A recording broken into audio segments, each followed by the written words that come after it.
নমস্কার। সপ্তাহের প্রথম দিন সোমবার আজ, আর মাসটাও শেষ হতে চললো, কারণ আজকে 29 তারিখ এবং এই মাসটা কালারফুল, নানান ঘটনা বর্ণিত, নতুন সরকার এসছে, তাদের কাজকর্ম ইত্যাদি। আমাদের যে কাজটা থাকে সেটা হচ্ছে সরাসরি আপনাদের কাছে কিছু বার্তা পাঠানো ট্যারো কার্ডের মাধ্যমে। তো এই ট্যারো কার্ডের মাধ্যমে যে বার্তাটা পাঠাচ্ছি আজকে নতুন নয়, এই দেড়টার অনুষ্ঠান শ্রীময়ী দীর্ঘদিন ধরে করছেন এবং আপনারাও অভ্যস্ত হয়ে গেছেন যে কি কতটুকু কি বলতে হবে না বলতে হবে। আগের দিন সেটার প্রশ্নও রেখেছিলাম আমি, উনি উত্তর দিয়েছিলেন। আজ যেটা আমরা ধরতে চাইছি সেটা হচ্ছে আমাদের সামনের রথযাত্রা। আচ্ছা, এই রথযাত্রা ব্যাপারটা নিয়েও একটা কথা বলতেই হয় যে ঠিক যে রথ বা জগন্নাথ দেব, জগন্নাথ, বলরাম, সুভদ্রা, এমন তিনটে ব্যাপার রয়েছে এটার মধ্যে। প্রথমটা হচ্ছে রথ, দ্বিতীয়টা হচ্ছে স্থান, তৃতীয়টা হচ্ছে কি তিন ভাই বোনের তিনটি মূর্তি। রথ তো বটেই, আষাঢ় মাস এসে রথ হবে না তাই কি হয়? এবং আমাদের ছেলেবেলার কথা বারবার মনে পড়ে। সেটা আমাদের যতই বলুন না কেন যে হ্যাঁ ঠিক, যে উড়িষ্যার প্রধান উৎসব হচ্ছে কি জগন্নাথ দেবের উৎসব, তারা মনে করেন উড়িষ্যার রাজা জগন্নাথ দেব। কিন্তু আমাদের ছেলেবেলাতে আমরা রথ টানিনি এমন বোধহয় কোনো পরিবার নেই। এবং মধ্যবিত্ত কেন, নিম্ন মধ্যবিত্ত ছোট্ট ছোট্ট রথ, কারুর কারুর ডবল ডেকার রথ হতো। রথের সংস্কৃতি কিন্তু আমাদের এখানে আছে, আমাদের পশ্চিমবঙ্গে। এবং এই জগন্নাথের উৎসব তো এখন দীঘাতেও হচ্ছে, ফলে আমাদেরও কিন্তু জগন্নাথ দেবের উৎসব বা রথযাত্রা কিন্তু মূল উৎসবের মধ্যে একটি উৎসব এখন এই মুহূর্তে হয়ে গেছে। সেটা কালচারাল সেন্টার এখন দীঘাতে, যেটা জগন্নাথ কালচারাল সেন্টার। যাই হোক, যারা তো দীঘাতে যেতে পারবেন বা পুরীতে যেতে পারবেন তাদের ব্যাপার আলাদা। তবে অধিকাংশ মানুষই যারা এই মুহূর্তে টিভি দেখছেন, বাবারে এই ভিড়ের মধ্যে যাব, এই যাব, ঠিক আছে, আপনাদের সংক্ষিপ্তভাবে আমাদের অনুষ্ঠানের মাধ্যমেই আমরা কিন্তু আপনাদের কাছে তুলে ধরতে চাইছি। শ্রীময়ী এসছেন, ওয়েলকাম শ্রীময়ী। থ্যাংক ইউ প্রসূনদা। জগন্নাথের কথা হচ্ছে, সুতরাং জয় জগন্নাথ বলেই শুরু করি আজকে। আচ্ছা, প্রথমেই আপনাকে আমি যেটা জিজ্ঞেস করবো যে আপনার তো ঘুরে এলেন আপনি, আপনার কামাখ্যা থেকে ঘুরে কেমন হলো এবারকার ট্যুর? প্রচন্ড ভিড় এবং তার মধ্যে দেখুন মায়ের মহিমা থাকে ওখানে, কিন্তু আপনি শুনবেন না যে সারা ভারতবর্ষে বা এত জায়গায় জায়গায় পদপিষ্ট হওয়ার ঘটনা ঘটে, তো কিন্তু কামাখ্যাতে কখনো শুনবেন না পদপিষ্ট কেউ হয়েছেন। তো আমার জ্ঞান তো ওই জিনিসটা পড়ে না। লক্ষ লক্ষ মানুষ, তাদের বিভিন্ন দেশ, ভাষাভাষী, শুধু দেশ থেকে কেন বিদেশ থেকেও আসেন। অসমিয়ারা তো থাকেনি, বাঙালি, বিহারি, ওড়িয়া, মানে সেই বলে না বিবিধের মাঝে দেখো মিলন মহান। তো এই সমস্ত তীর্থস্থানগুলোতে গেলে যেরকম ধরুন কুম্ভমেলাতে পৌঁছে অনুভূতিটা হয়, তো সেই রকম আর কি। মানে ইউনিটি ইন ডাইভার্সিটি কাকে বলে, ইতিহাস বই যখন আমরা পড়েছিলাম তখন এতটা বুঝিনি, বাট এখন এই মানে পরিণত বয়সে বা প্রাপ্তবয়স্ক হওয়ার পরে তীর্থস্থানগুলো ঘুরতে গেলে প্রসূনদা, মানে ঘুরতে তো যাও না, টিম তো আগে চলে গিয়েছিল, টিম অলওয়েজ আগে চলে গেছিল এবং পরে ফিরবে। কারণ প্রচুর মানুষের ধরুন রেমেডি, মানে ওই প্রতিকার, তাদের মানে মনস্কামনার বিভিন্ন জিনিস, প্রসাদী, ফুল, মালা, আরো নানা রকম জিনিস যেগুলো তাদের সারা বছর ধরে তারা নিজেদের কাছে সংগ্রহে রাখেন, যাতে তাদের মানে ভবিষ্যতে বাধা মুক্তি হয়, কাজে কর্মে সাকসেস মানে সাফল্য আসে, হ্যাঁ, রিলেশনশিপ ভালো থাকে। রিলেশনশিপ মানে শুধুই হাজব্যান্ড ওয়াইফ না, ছেলে পুলে, মানে টোটাল ফ্যামিলি। আমার এরকম ক্লায়েন্টও আছেন, ধরুন দুই ভাই, আজকে 25 বছর তাদের মধ্যে কথা নেই, দুই ভাই আমার ক্লায়েন্ট। মানে কে আগে বলবে, মানে সে একটা ছোটবেলায় মানে ওই আর কি 18-19 বছর বয়সে তাদের মধ্যে সামান্য কারণে ইগো ক্ল্যাশ হয়ে গেছিল, তো দুই ভাই আজও কথা বলেন না। মানে এটা খুবই ব্যক্তিগত, যাই হোক, মানে এর থেকে আর বেশি বলবো না। কিন্তু গত বছর যে ক্রিয়াটি করে আসা হয়েছিল, তো শেষ পর্যন্ত হাল ধরলেন তাদের মা, বললেন শ্রীময়ী আমার এই দুটো ছেলেকে তুমি যদি কথাটা বলিয়ে দিতে পারো, হ্যাঁ আমি শেষ জীবনে একটু শান্তি নিয়ে ওপরে যেতে পারি। যাই হোক, কথা চালু হয়েছে ওনার কৃপায়। আমার প্রচেষ্টা, হ্যাঁ আমি প্রচেষ্টা, মানে ডাক্তার ট্রিটমেন্ট করেন, সিস্টেম অনুযায়ী যান, রোগীর শরীর যদি সাড়া দেয় তো সেটা ডাক্তারের সুনাম। তো আমি আমার সাধ্য মতো 200% দেওয়ার চেষ্টা করি, 97% অব্দি ফলে। আর কামরূপ কামাখ্যার যেটা হচ্ছে এক্সট্রা 1 to 1.5% অ্যাডেড হয়ে যায়, সেটার জন্য আমি কখনো প্রসূনদা কৃতিত্ব দাবি করি না। বাহ, চমৎকার। তাহলে যারা যারা পুজো দিয়েছিলেন বা প্রতিকারের জন্য যারা রয়েছেন তাদের কাছে টুকটুক করে সমস্ত টুকটুক করে পৌঁছে যাবে, তাদের ফোন করে চেম্বারেও ডাকা হয়। কেউ কেউ যারা একটু বয়স্ক বা অনেকটা দূরে থাকেন, কি করবেন বা না করবেন পদ্ধতিগুলো এবং সেখানে আমার রিটেন একদম যেটা আমার লেটার হেড একদম করে আমার সিগনেচার করে করা যায়। তারপরেও তাদের সুবিধে থাকে যে কোথাও যদি বুঝতে না পারেন, আমার হাতের লেখাটা একটু পেঁচানো, তো বুঝতে না পারেন আমার অ্যাসিস্ট্যান্টরা আছেন, তারা ফোন করে হোয়াটসঅ্যাপ করে এইখানটা বুঝিনি বা এইখানটা ম্যাডাম যে পদ্ধতিটা আপনি বলেছেন সেটা আর কদিন কন্টিনিউ করতে হবে, এসব কোয়েশ্চেনও থাকে। তো আমার সাথে এমনিতে যেমন আমার একটা ধরুন ফ্রি এটা রয়েছে রিভিউ 3 মাস কি 4 মাসের মধ্যে একটা আমার ওটা থাকে যে আপনার কতটা কাজ হলো, কতটা আটকে আছে, কোন দিকে যাচ্ছে, সেটা আমি 4 মাসের মধ্যে আমি একবার ফ্রি রিপোর্টিং করিয়ে নিই প্রত্যেককে। এটা আমার নিয়মের মধ্যে পড়ে একদম শুরু থেকে। তো সুতরাং সেটাও যেরকম আছে এইরকম ভাবে কারণ যদি কিছু একটা বুঝতে হয় না, ধরুন আমি তাকে বলেছি অমুক সময় শিবের মাথায় বেলপাতা দেবেন, তো একটা ছোট্ট উদাহরণ দিলাম, তো তিনি তাকে আমি বলেছি হয়তো আপনি 13 সপ্তাহ দেবেন, তিনি হয়তো নাম্বার 3টা বুঝতে পারছেন না, এবার তিনি ফোন করলেন বা হোয়াটসঅ্যাপ করলেন, তাকে বলে হ্যাঁ হলো, তখন আমার অ্যাসিস্ট্যান্টের মাধ্যমে কোনো কোনো ক্ষেত্রে খুব ইমার্জেন্সি হলে আমি নিজেও আরেকবার বুঝিয়ে দিই, অসুবিধা নেই। Thank you very much. আমরা চলে আসি রথে। একদম একদম একদম। তো রথযাত্রার যে সমস্ত শুভ সূচনা, জগন্নাথের রথ মানে হচ্ছে সমস্ত বাধা বিঘ্ন অতিক্রম করে সে রথ চলে যায়। এবং মানে সে আমরা তো দেখেছি পুরীর রাজা সোনার ঝাড়ু দিয়ে পরিষ্কার করেন, সেইখান দিয়ে মানে প্রভু জগন্নাথের রথ যায়। আমার মনে হয় প্রসূনদা এই যে প্রথাটি এটা সুন্দর এই কারণে যে যিনি রাজা তিনি রাজধর্ম তো তার এখন তো রাজা নেই, যাই হোক তিনি নামে রাজা রয়েছেন, কিন্তু তার ইগোটা বিসর্জন দিয়ে অত লক্ষ লক্ষ দর্শনার্থী তাদের সামনে তিনি সোনা দিয়ে মানে ঝাড়ু দিয়ে পরিষ্কার করছেন, এটা খুব সিম্বলিক এবং মানে আই লাইক ইট। আর শুধু পুরীর রথ বা দীঘার মিউজিয়াম সেটা তো আছেই। প্রসূনদা আমাদের বাংলা কি পিছিয়ে যায় নাকি? আমাদের মাহেশের রথ আছে না, মাহেশের রথ 300 বছরের পুরনো। রাধারানী রথ দেখিতে গিয়া হারাইয়া গেছিল, বঙ্কিমচন্দ্র একটি উপন্যাসই লিখে ফেললেন রাধারানী। তো সুতরাং মাহেশের রথ অনেক পুরনো, প্রভু জগন্নাথের সেখানেও স্নান যাত্রা হয়, সেখানে হয়, এবং একটি মাসির বাড়ি বলে স্টপও আছে শ্রীরামপুরে। এটা সত্যি। হ্যাঁ মানে আপনি যদি শ্রীরামপুরে যান ওখানে ওই মানে জগন্নাথের মাসির বাড়িতে রয়েছে এবং মাসির বাড়ি বলে একটি বাস স্টপও রয়েছে, এবং সেটা রথের খুব কাছাকাছি। সারা বছর রথটি রাস্তার উপর দাঁড়িয়ে থাকে এবং এই সময় সাজিয়ে গুজিয়ে, এবং রথ উপলক্ষে মেলা বসে, বিশাল মেলা বসে। তো রথ আমরাও ছোটবেলায় করেছি, এবং আপনি আগের দিন যখন বলছিলেন যে ঠিক আছে রথ আমরা এরকম ভাবে জগন্নাথকে বেঁধে রাখা হতো পাছে তিনি পড়ে যান, হ্যাঁ, তো আমার 3 তলা রথ ছিল এবং সেটা নানা রকম পাতা, তখন তো বাগান থেকে পাতা দিয়ে সাজানো হতো। রথ এখনো চলছে। আর 13 কার্ডের সাথে কোথায় মিল? 13 কার্ডে আমার একটি কার্ড আছে হুইল অফ ফরচুন, যেটাকে বলা হয় সৌভাগ্যের চাকা। এবং ট্যারোস আজকে একটি মানে আমি একদম কনসেপ্ট থেকে বলি, ট্যারো কার্ড যেটা এটা তো অ্যাকচুয়ালি একটি ল্যাটিন এবং এটা গ্রিক ভাষা থেকে এটার উৎপত্তি এসছে, TARROS, ট্যারোস। এটা হচ্ছে এটাকে বলা হচ্ছে মানে চাকা এবং সৌভাগ্যের চাকা। তো সেখান থেকে ট্যারো কার্ডের কনসেপ্টটা এসছে।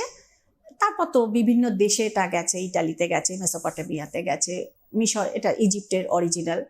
আমাদের ভারতবর্ষেও একটা সময় ছিল, ওটা নিয়ে আমি কোনো অন্যদিন আলোচনা করব, মহর্ষি বিম্বিসারের আমলে, যে কারণে বর্ণাশ্রম প্রথাটার সাথে ট্যারো কার্ডের মিল রয়েছে। যে মানে আপনার ওয়ান্ড মানে অর্থাৎ রাজদণ্ড যেটা ক্ষত্রিয়দের রিপ্রেজেন্ট করে, পেন্টিকালস যেটা বৈশ্যদের রিপ্রেজেন্ট করে। তো এইভাবে মানে শূদ্র মানে এটা রয়েছে, এরকম ভাবে ভাগটা যেটা রয়েছে 4টি জিনিস, পানপাত্র এটা ব্রাহ্মণ শ্রেণীকে রিপ্রেজেন্ট করে। তো এইভাবে 4টি ভাগ রয়েছে আমাদের বর্ণাশ্রম প্রথা। কোনো না কোনো সময় আমাদের ভারতবর্ষও ছিল, বাট টু ডিসকভার, আমি এটুকুই বলবো ভারতবর্ষে এক্স্যাক্টলি কবে ছিল এবং কিভাবে এটার মানে প্র্যাকটিসটা হতো সেইটা সম্পর্কে এখনো পর্যন্ত কোনো ঐতিহাসিক প্রামাণ্য তথ্য পাওয়া যায়নি। তো আশাবাদী বেরোবে। তো সুতরাং এই জায়গাটা থেকে আমরা রথযাত্রার প্রতিকার প্রতিবিধানের জন্য কতটা প্রয়োজন? প্রতিকার প্রতিবিধানের জন্য অসম্ভব শুভ একটি তিথি, কারণ 7টা দিন উল্টো রথ অব্দি দিনটা পাওয়া যায়। এবং যেটা হয় একটা মানে আমাদের শাস্ত্রীয় প্রবচন আছে যে রথে করা কোনো কাজ প্রসন্ধ্যা বিফল হয় না। তো সেক্ষেত্রে আপনি কেরিয়ারের কোনো শ্রীবৃদ্ধি করানোর কাজ করতে হবে। ধরুন আপনার ছেলে মেয়ে ভালো নাম্বার পায়, কিন্তু 80% কি বাবা মারা সন্তুষ্ট? আপনার ইচ্ছে করে না ঠিক আছে 82 85 আমার ছেলেটা পাচ্ছে, ওটা 90 ফিগারটা পেরিয়ে যাক? 100 বার চাইবেন। তো এই যে জায়গাটা, আমি ভালো ঠিক আছে, আমার একটা দোতলা বাড়ি আছে, বাড়িটা যদি 3 তলা হয় কি পাশে একটা ফ্ল্যাট হয়, কারোর কি খারাপ লাগবে? কারোর খারাপ লাগে? বলে না অধিকন্তু ন দোষায়ও। হ্যাঁ, শুধু আইনটুকু মেনে চললেই যথেষ্ট। তো যাই হোক, আমরা প্রত্যেকেই চাই বৃদ্ধি, সমৃদ্ধি এবং তার সাথে প্রসিদ্ধি, অর্থাৎ আমি কাজ তো করলাম, সাথে আমার নাম যশটাও যেন থাকে। তো এইটার জন্য রথযাত্রা অসম্ভব শুভ একটি তিথি। বাস্তু দোষ খণ্ডন, আপনার যদি কোনো বাড়িতে বাস্তু দোষ থাকে, ক্রিটিক্যাল বাস্তু দোষ থাকে, ধরুন গ্রহ দোষ থাকে, আপনার রাহুটা এমন স্থানে বসে আছে যে আপনাকে মানে তুলে তো দিচ্ছে, করে দাঁড়াম করে ফেলে দিচ্ছে। রাহুর এমনি স্টেবিলিটি নেই, সে মাথা কাটা, আমাদের সেই পুরাণের গল্প থেকে আমরা জানি। তো এইবারে কি হচ্ছে না, জগন্নাথ তো প্রভু নারায়ণের প্রতিরূপ, তো তার নামে ক্রিয়া করলে, এই গ্রহ দোষগুলো কাটালে রাহু কেতুর খেলা অনেক কন্ট্রোলে চলে আসে। এবং রাহু আপনাকে দিচ্ছে ভালো কথা। এবার নারায়ণ কি করেছিলেন, সুদর্শন চক্র দিয়ে ওদের মাথাটা কেটে দিয়েছিলেন। মাথাটা রাহু, ধরটা কেতু। তো যাই হোক, রাহুর মাথায় যেটা থাকে সেটা কিন্তু অলওয়েজ অ্যাচিভিং, কারণ কলিযুগে রাজা বলা হয় রাহুকে। তা আপনি রাহুকে মানে ক্যাপচার করে আপনার গ্রোথটা রাখুন, কিন্তু সঙ্গে নারায়ণকে রাখুন, যে রাহু যেন আপনাকে ফেলে দিতে না পারে। That's it.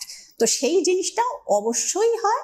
এবং যেটা বললাম যে ধরুন আপনি কোনো মনে আছে যে ঠিক আছে আমি চাকরি করি, বা আমি আফটার রিটায়ারমেন্ট আমি এখন থেকে, যেরকম বিদেশি লোকে ঠিক করে রাখে একটা সেকেন্ড কেরিয়ার, আমি এটার পর গার্ডেনিং করবো এবং সেখান থেকে আমার একটা রোজগার হবে। তো সুতরাং এই জায়গাগুলোতে ধরুন আপনি ডিসাইড করে রেখেছেন যে অমুক সময় আমার রিটায়ারমেন্ট হচ্ছে, আমি 2-3 মাস একটু রিল্যাক্স করব, তারপর আমি একটা দোকান খুলবো। আপনি তার মোটামুটি প্যারামিটার যা কিছু জোগাড়পত্র সব ঠিক করে রেখেছেন।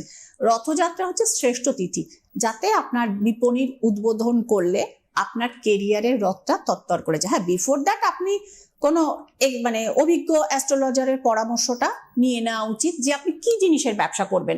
আপনি কি সলিড জিনিসের ব্যবসা করবেন, না তরল জিনিসের ব্যবসা করবেন, না এজেন্সিটা আপনার সাথে ভালোভাবে কানেক্ট করবে। তো অনেক লোকের আছে যাদের ধরুন মানে যারা কথাবার্তা জনসংযোগে খুব ভালো, অ্যাস্ট্রোলজিতে বলে যে নাম্বার 5 এটা যে রিপ্রেজেন্ট করে মার্কারি, অর্থাৎ বুধের জায়গাটা যদি আপনার ভালো থাকে, তো সেক্ষেত্রে আপনি কোনো এজেন্সি নিতে পারেন, আপনি ইন্স্যুরেন্সে যেতে পারেন, হ্যাঁ আপনি ট্রেডিং এ যেতে পারেন, যার ফলে হচ্ছে আপনার বসে বসে জিনিস বিক্রি করার দোকানে কোনো প্রয়োজন হচ্ছে না। আপনার তো ছোট একটা স্পেস হলেই আপনার যথেষ্ট। তো সেটাও হাত দিন না রথযাত্রাতে। এবং ধরুন আপনি বাড়ি তৈরি হয়ে গেছে, ভালো একটা দিন দেখেছেন, এই পুরো জ্যৈষ্ঠ মাসটা অধিক মাস বা মল মাস গেছে, আপনি এখানে করতে পারেননি, আপনার বৈশাখে প্ল্যান ছিল, ঠিক আছে জ্যৈষ্ঠটা করতে পারেননি, বা অনেকের থাকে কি যে জ্যেষ্ঠ পুত্রের জন্ম বা বিবাহ এটা জ্যৈষ্ঠ মাসে হয় না, আষাঢ় মাস রয়েছে, শ্রেষ্ঠ তিথি রয়েছে রথযাত্রা, প্রভু জগন্নাথ আপনাকে সুযোগ করে দিচ্ছেন, তো করুন না গৃহপ্রবেশ। তার আগে বাস্তুটা একবার দেখিয়ে নেবেন, এটা শ্রীময়ী পক্ষ থেকে পরামর্শ। কারণ অনেককে আমি দেখেছি প্রসুন্দা, যে মানে ধরুন তারা ভাড়া বাড়ি, শ্যাওলা ধরা দেওয়াল, সেখান থেকে তার বিজনেসের রমরমা উন্নতি, কিন্তু নতুন ফ্ল্যাট করলেন, সুন্দর ব্যবস্থা, গ্যারেজ ফ্যারেজ সবকিছু আছে, তারপরে কেরিয়ারে ধস।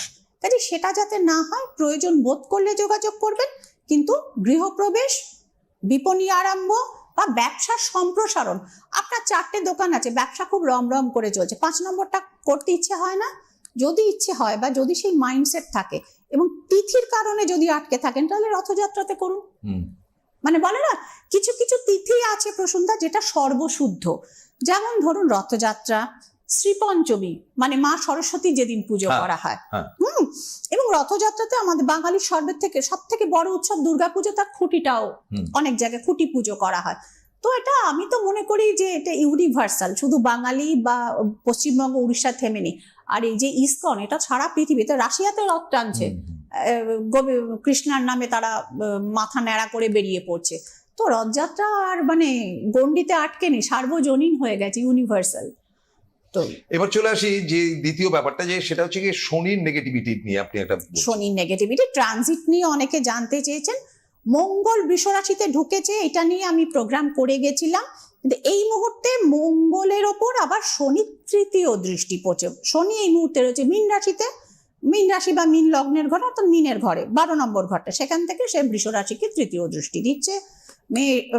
মানে মীন, মেষ, বৃষ 3 নম্বর দৃষ্টি দিচ্ছে। এইবার যেটা হচ্ছে, এই দৃষ্টিটা খুব সুখকর নয় প্রসূনদা। সুখকর এই কারণে নয়, নাম্বার 1 দেখুন, শনি একটা মজবুত প্ল্যানেট, মঙ্গল আরেকটা মজবুত প্ল্যানেট। দুই মহারথী যদি মুখোমুখি দেখা হয়, সব জায়গায় কি সুখকর ফল হয়? হয় না। তো তার মধ্যে মঙ্গল হচ্ছে ফায়ারি প্ল্যানেট এবং এর স্পিডটা অসম্ভব বেশি। স্পিডে সে সেনাপতি, এগিয়ে যেতে চায়, হ্যাঁ, জোর করে আদায় করে নিতে চায়। আর শনি বলে শান্ত হও, ধীর স্থির হও, মানে সব জিনিসকে লেট করাতে চায়। কাজে দুজনের মধ্যে একটা প্রকৃতিগত মানে কি বলবো বৈপরীত্য রয়ে গেছে। তো এবং একটা আরেকটার উপর দৃষ্টি দিচ্ছে, এবং 3 নম্বর দৃষ্টিটাকে খুব সুখকর এই কারণে বলা হয় না, অ্যাক্সিডেন্টাল কম্বিনেশন। ধরো আজকেই তো মানে যখন আমি আসছিলাম তখন দেখলাম নিউজে তারাতলার ওখানে বিশাল একটা মানে এই সমস্ত মানে জায়গায় জায়গায় হচ্ছে, কোথাও ধস নামছে, কোথাও প্রাকৃতিক বাধা হচ্ছে, কোথাও অ্যাক্সিডেন্টাল হচ্ছে, এবং অ্যাক্সিডেন্টাল কানেকশনটা এই সময় কিন্তু বাড়বে। আমি বৃষ রাশিকেও বলবো, মকর রাশিকেও বলবো, সিংহ রাশির কথাটা আমি গতদিন বলে গেছি। তো এই জায়গাগুলোতে কিন্তু বলবো যে অ্যাক্সিডেন্টাল কানেকশন, মানে আপনারা চলাফেরাও সাবধানে করবেন। অনেক বয়স্ক মনে করতে পারেন আমরা তো রাস্তায় বেরোই না, কিন্তু আপনারা সকালবেলা মর্নিং ওয়াকে তো বেরোন, হাঁটা চলা করতে বেরোন, মর্নিং ওয়াক ডাক্তাররা করতে বলেন এবং সেটা করা শরীরের জন্য ভালো, সুতরাং এটা করবেন। কিন্তু মানে খুব বেশি দূর যাবেন না বাড়ি থেকে, তো দরকার পড়লে বাড়ির কাছেই 2 পাক দিন। তো সুতরাং, এবং শনিটা যেহেতু কি একটু বয়স্ক থেকে মনে করা হয় 35 এর পর থেকে শনির প্রভাবটা শুরু হয়। তো সুতরাং একটু যারা ধরুন 50 আপ রয়েছেন, 60 আপ তো অবশ্যই, 50 আপ থেকেই আপনাদেরকে বলবো যে একটুখানি সতর্কভাবে চলাফেরা করবেন, বিশেষ করে বাথরুমে অন্তত সাবধান থাকবেন। কারণ শনির প্রভাবের ফলে, শনি যেহেতু আমাদের হাড় অর্থাৎ অস্থিটাকে দেখে, সুতরাং সেক্ষেত্রে কিন্তু অস্থি ভঙ্গ হওয়ার, এবং মঙ্গল ব্লাডকে দেখে, রক্তপাতের কিন্তু কানেকশন আছে। বি ভেরি কেয়ারফুল, একটু সাবধান থাকুন। এটা কোনো মানে সে মানে অনেকে না ভয় পেয়ে যান, ভয় পাওয়ার না, কিন্তু সতর্ক থাকলে হয় না, বলে সেই কি একটা বক্তব্য আছে না, prevention is better then cure. তো এটা জাস্ট প্রিভেনশন আপনাদের বলা হচ্ছে, যারা ফলো করবেন। আতঙ্কে না সতর্কে থাকুন, আতঙ্কে না সতর্ক থাকুন, সেটা আপনারা নিজেরাও ভালো থাকবেন, আপনারা ভালো থাকলে আমিও ভালো থাকি। আচ্ছা, এবারে যে ব্যাপারটা দেখতে যাচ্ছি, হ্যাঁ, যে বলুন, যে আপনার কাছে কি কারোর কোনো ইয়ে আছে? সবসময় থাকে প্রসন্ন, একাধিক থাকে, একটা করে পড়ি, বেশি পড়াই যায় না, আমি ওটাকে পড়ে নিচ্ছি। গতদিন শ্যামবাজারের মেলটা পড়ছি। আচ্ছা, আমি এইটা নিয়ে একটা বোধহয় আলোচনা করছিলাম। আসানসোল থেকে একটি হোয়াটসঅ্যাপ এসছে, সঞ্জয় কর্মকার, দিদি আমার কসমেটিকের বিজনেস, আসানসোলের দোকান, আর হোলসেলও করি আমি কসমেটিকের। এই বিজনেস থেকেই আমি 1 তলা থেকে 3 তলা বাড়ি করেছি, 4 হুইলার কিনেছি, কিন্তু লাস্ট মার্চ পর্যন্ত বিজনেস বেশ ভালো চলছিল। আর এরপর আমি ডিসাইড করি আমি দুর্গাপুর সিটি সেন্টারে একটি দোকান নেব। তো সেখানেও কথাবার্তা আমার মোটামুটি সবকিছু অ্যাডভান্স দেওয়াটাও হয়ে গেছে, কিন্তু হঠাৎ করে আমার বাবা খুব অসুস্থ হয়ে পড়লেন এবং তার ওই মানে রিপ্লেসমেন্ট করতে হলো বাইপাস করে। তো এটার ফলে যেটা হলো কি, একসাথে অনেক টাকা তো খরচা হলো, বাবা এখনো পুরো সুস্থ না। কিন্তু দিদি জানেন, এটা তো আমি মানুষ এবং ছেলে হিসেবে করতেই হবে, এটা নিয়ে কিছু বলছি না। আমার বক্তব্যটা হলো যে তারপর থেকেই আমি দেখছি আমার দোকানের ব্যবসাটা ক্রমশ ক্রমশ ক্রমশ কমতে থাকছে, এবং সকালবেলা নানা রকম খারাপ জিনিস আমি দোকানে আমি দেখতে পাই, সেগুলো আর আমি এখানে মেনশন করতে চাইছি না, ঠিক আছে? উনি কিছু নিশ্চয়ই দেখতে পান যেগুলো ঠিক না, তার মধ্যে একটাই শুধু আপনাকে বললাম, ঝাঁটার কাঠি ভাঙা, কোনো কাপড় দিয়ে বানানো পুতুল, যাই হোক এইরকম কিছু জিনিস উনি দেখতে পান, এবং সেগুলো আমি ঠেলে সরিয়ে জল দিয়ে আমি করেছিলাম। কিন্তু আমাকে আমার যে বাড়ির পুরোহিত মশাই বলেছেন, তুমি এগুলোতে হাত দিয়েছো কেন, এগুলো কোনো খারাপ তন্ত্রক্রিয়া করে এগুলো ফেলে দেওয়া হয়েছে এবং তার কারণে তোমার বিজনেসটা ডাউন যাচ্ছে। তো আমি ঠাকুরমশাইয়ের কথা মতো আমি এইগুলো করিয়েছি। দিদি, এই বক্তব্যটি কি ঠিক? এবং আমার দুর্গাপুরের দোকানটা, আমার ফাইন্যান্সিয়াল যা ড্যামেজ যাচ্ছে, আমার অতগুলো টাকা আমার ওখানে ব্লক হয়ে গেছে, দোকানটা আমি এখনো নিতে পারিনি, আরো কিছু টাকা পয়সা দেয় এবং আইনসম্মত কিছু পেপার ওয়ার্ক রেডি ছিল। তা আমি কি আদৌ দুর্গাপুরের দোকানটা আমি নিতে পারবো? এবং কেন এরকম হলো, ঠাকুরমশাইয়ের কথাটা ঠিক কিনা সেটা আপনি আমাকে জানাবেন। এবং দিদি, কাজটি করাতে চাই, সেটা কোন তিথিতে আমি কাজটা করাবো সেটাও আপনি আমাকে বলে দেবেন। গ্রহ পরিস্থিতিটাও পাশাপাশি আমি একবার দেখে নিই।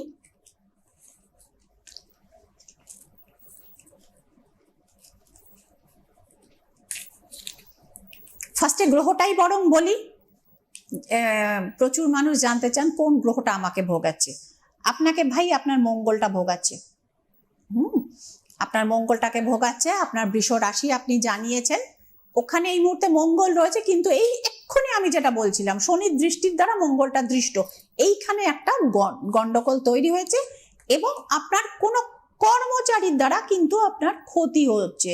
এখানে দেখুন 5 of Swords is here। তো সুতরাং এইখানে ক্ষতি হচ্ছে, কারণটা আপনাকে আমি বলে দিচ্ছি।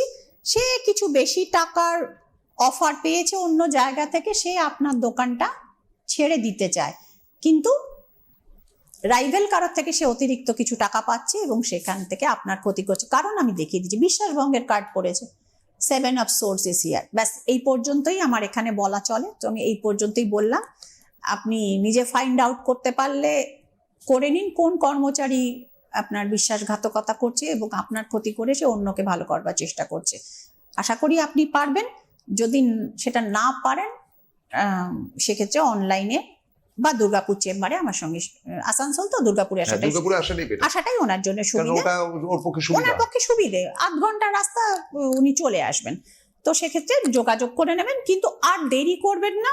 কারণ এই যে ধরুন গুপ্ত শত্রুতা এবং এই যে বিশ্বাসঘাতকতা, প্রসূনদা সিরাজদৌল্লা যদি জানতে পারতেন যে মীর জাফর ওনার তলে তলে এই সমস্ত কাণ্ড কারখানা করছে, তাহলে তার সেই পলাশির দিনটা ওনাকে দেখতে হতো না। সুতরাং বেশি দূর বাড়তে না দেওয়াই উচিত বিশ্বাসঘাতককে, এবং সেই দিকটা করুন। এবং ফার্দার এই জিনিসের চক্করে আপনি যাতে আর না পড়েন, সেটার জন্য একটি প্রোটেকশন ওয়াল আপনার চারপাশে তৈরি করে দিন। আমার কাছে আসতে চাইলে আপনি দুর্গাপুরে আসতে পারেন, বা ইমিডিয়েট কাজ করাতে চাইলে অনলাইনে যোগাযোগ করুন। উনি যখন হোয়াটসঅ্যাপে পাঠিয়েছেন, একদম উনি ভরসা করেন বলেই পাঠিয়েছেন। হোয়াটসঅ্যাপে তো প্রতিকার পাঠানো যাবে না, হোয়াটসঅ্যাপে প্রতিকার পাঠানো সম্ভব না। সেক্ষেত্রে টোটাল ডিটেল অনলাইনে বা দুর্গাপুরে এসে আপনার মানে যে প্রবলেমটা হচ্ছে, কেরিয়ার রিলেটেড, ফাইন্যান্স রিলেটেড প্রবলেমটা হচ্ছে, সেটা আপনি দেখিয়ে যান এবং সেটার প্রতিকারটা দেখুন। আগে তো আমাদের জুলাই ইয়ার এন্ডিং ছিল, এখন তো মার্চ হয়ে গেছে। তো যেটা হয় যে জুলাই থেকে কিন্তু এখনো অনেকেই একটা সিজন, যেমন ধরুন স্কুল কলেজের একদম শিক্ষা জুলাই থেকে শুরু হয়, একদম একদম একদম অনেক। তো তারা কি আপনার কাছে আসবে? অবশ্যই তারা আসতে পারে, কারণ এইরকম সময় থেকে, মানে এখন তো দেখুন অনেকগুলো রেজাল্ট বেরিয়েছে, ভর্তি হবে, কে কোন স্ট্রিমে পড়বে। ধরুন বাবা মা চাইছেন আমার ছেলে ডাক্তার হোক, হ্যাঁ, ছেলে হচ্ছে ধরুন শনির জাতক, হ্যাঁ, সেক্ষেত্রে সে ডাক্তারি পড়তে গেলে সে খুব একটা সাফল্য পাবে না, তার ইঞ্জিনিয়ারিং এ যাওয়াটা বেটার। তাও সে কোন ধরনের ইঞ্জিনিয়ারিং এ গেলে, বা তার চার্ট সাপোর্ট করছে, বা তার ডেট অফ বার্থ সাপোর্ট করছে, বা তার যে মাইন্ডসেট, আমাদের এখানে তো অ্যাপটিটিউড টেস্ট হয় না, বিদেশে হয়, হ্যাঁ, তো সেগুলো দেখতে হবে, সেগুলো দেখতে হয়, এবং সেগুলো দেখবার জন্য সরাসরি চলে আসাটা অনেক বেটার। একান্ত আসতে না পারলে অনলাইনে আপনারা কনসাল্ট করতে পারেন, এবং অনলাইনেরও দুটো ব্যাপার আছে, একটা অডিও, একটা ভিডিও। আমার অ্যাসিস্ট্যান্টরা আছেন, আপনাদের গাইড করে দেবেন। শেষ করতে হচ্ছে আজকের মতন। বৃহস্পতিবার দেখা হবে ঠিক বিকেল 4টে। আজকের মতো বিদায় নিচ্ছি। নমস্কার, ভালো থাকবেন সকলে।